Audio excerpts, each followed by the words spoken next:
everybody, it's Eric Pappenfuss. We're here in Lewisburg, Pennsylvania at the Packwood House Museum. And it's Friday, so it must be a buy day. And today I wanted to talk a little bit about buying books at auction, because just last weekend here at this house museum, they had an auction and there were many, many books. And I wanted to share with you what we bought. The first thing we bought was this amazing spinning bookshelf that came on this great post, and this is going to go in the new collectibles room. And if you come around here, you can see that it was actually manufactured in Ohio in the 1870s. It's a great, great vintage piece, and it'll be fun to sell books on it. And right now, it has our first set of books on it that we purchased, and that's the Harvard Classics. And the Harvard Classics today is still one of the most collectible sets around. It was published in 1909, and it was the brainchild of the president of Harvard University, a man by the name of Charles Eliot, who famously said, all the things you need to know in the world, you can learn on one shelf of books. Well, Collier, the publisher, called him on that and said, well, then please let's mass produce this set with all that you need to know in the world. He went to the Board of Trustees of Harvard, they approved the set, and they began manufacturing the set. And as you see, it basically expanded to 5 shelves, 1, 2, 3, 4, 5, 50 books, and it became known as Eliot's 5 feet of books. It has an amazing selection of books in it. It's still collectible today. You can sell this set for several $100s, and we were pleased to find it here at the Packwood House auction. Overlooking this set was one of its authors. You'll find here down, I believe it is volume 34, you'll find Voltaire. And we were particularly stunned to find this, which is a death mask of the great Enlightenment philosopher Voltaire. Now, Voltaire died in 1778. He had just come back to Paris, and he had a life mask made by Houdin, who was the great French sculptor. And it's said that his face then became immortalized for generations as one of the most famous faces of the 18th century. What's interesting about this is he also had a death mask made because he died immediately thereafter in Paris. And was eventually interred in Paris, where his bones were dug up by conservatives who didn't like him and threw him his bones in a trash dish. His heart was actually placed in the middle of Houdin's statue and is now in the Bibliothèque Nationale of France, which is pretty cool. Now, in the 18th century, they believed in something called physiognomy, which was basically the belief that you could tell people's character based on their facial features. And this mask, which was taken from life from Voltaire, shows his sort of deep cheeks and what people described as a sort of toothless grin. Well, that was Voltaire, and he was considered the great Enlightenment philosopher of the age. So this was the bust or the face of the Enlightenment, Voltaire.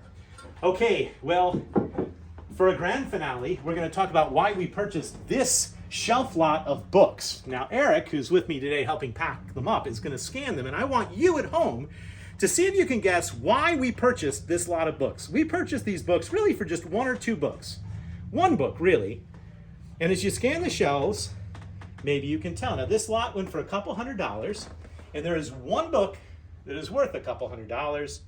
It is on one of the shelves. All right, are you playing along at home? Do you have a guess yet? Well, there's some nice books. I mean, there's some books on sailing, there's an old book on yoga, there's some books on the wildflower of New York.